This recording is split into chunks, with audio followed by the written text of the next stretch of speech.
Julien Clerc, merci de nous accorder ce petit entretien. Vous êtes à La Réunion dans le cadre de la tournée qui célèbre 50 ans de carrière. Est-ce que La Réunion tient une petite place dans ces 50 ans d'histoire? Ah oui, beaucoup. Je suis venu quand même plusieurs fois chanter ici et j'aime beaucoup ça. Je suis toujours heureux de revenir ici. Je trouve que j'aime bien, euh, j'aime bien être ici. Vous vous souvenez la première fois que vous êtes venu? Euh, la première, je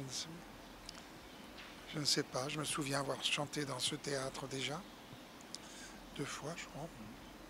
Je vois très bien le théâtre de Saint-Gilles où j'ai chanté aussi plusieurs fois. Et que Euh, beaucoup d'artistes apprécient particulièrement oui, ce c'est théâtre. vrai que c'est toujours un beau concert.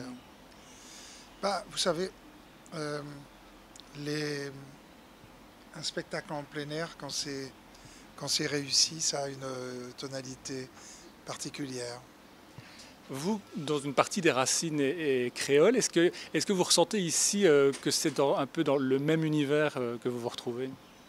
Oui, sauf que moi, je suis quand même, c'est mon grand-père qui était antillais et ma mère devait être carteronne, quoi. Moi, je ne suis qu'un octavon, mais généralement, oui, je suis sensible au pays de métissage, ça c'est sûr. Mais vous sentez qu'il y a une part de vous qui est créole? Je crois qu'il y a une part de moi, ouais, qui est créole, ouais. Ça a été, quand j'étais enfant, beaucoup du... Je ne sais pas si on peut employer le mot fantasme, mais enfin, on va dire que c'était une appartenance un peu rêvée, puisque je ne suis allé aux Antilles pour la première fois que invité par le voyage payé par Salut les copains, le journal Salut les copains, pour faire des photos. Mais je n'avais comme qui me rattachait à ça que mon grand-père, et que j'aimais énormément, qui a énormément compté pour moi. Quand même, mon grand-père, il avait un accent, il avait gardé son accent toute sa vie. Et, et puis il cuisinait bien, il cuisinait des plats créoles quand même à Paris. Et, euh, et puis à un moment donné, il était quand même devenu, par la force des choses, un peu l'ancêtre de la famille. Et donc les cousins qui venaient en métropole passaient lui le saluer en fait.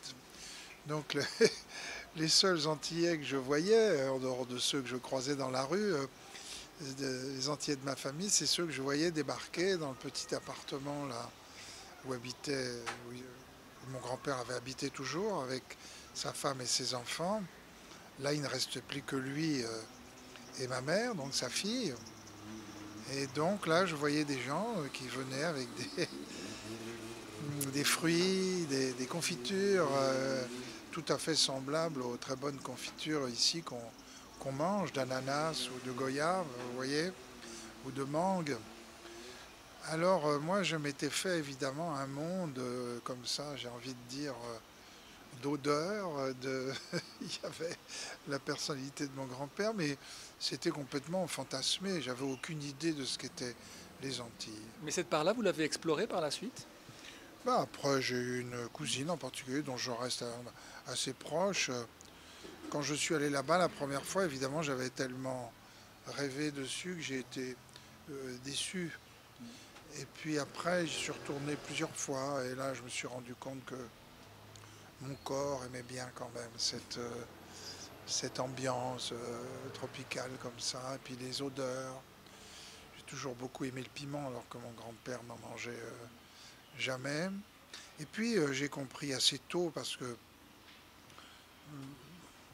assez tôt j'ai compris le phénomène quand même de l'esclavage. Je veux dire, il n'a pas fallu que j'attende longtemps pour comprendre que si mon grand-père avait cette couleur, il suffisait de lire un peu d'histoire pour voir que les habitants premiers étaient les Indiens caraïbes, qu'il n'avait pas une tête d'Indien. Donc s'il avait cette couleur-là, c'est que donc il était forcément descendant d'esclaves, et nous avec lui. C'est quelque chose dont vous parlez beaucoup dans les interviews.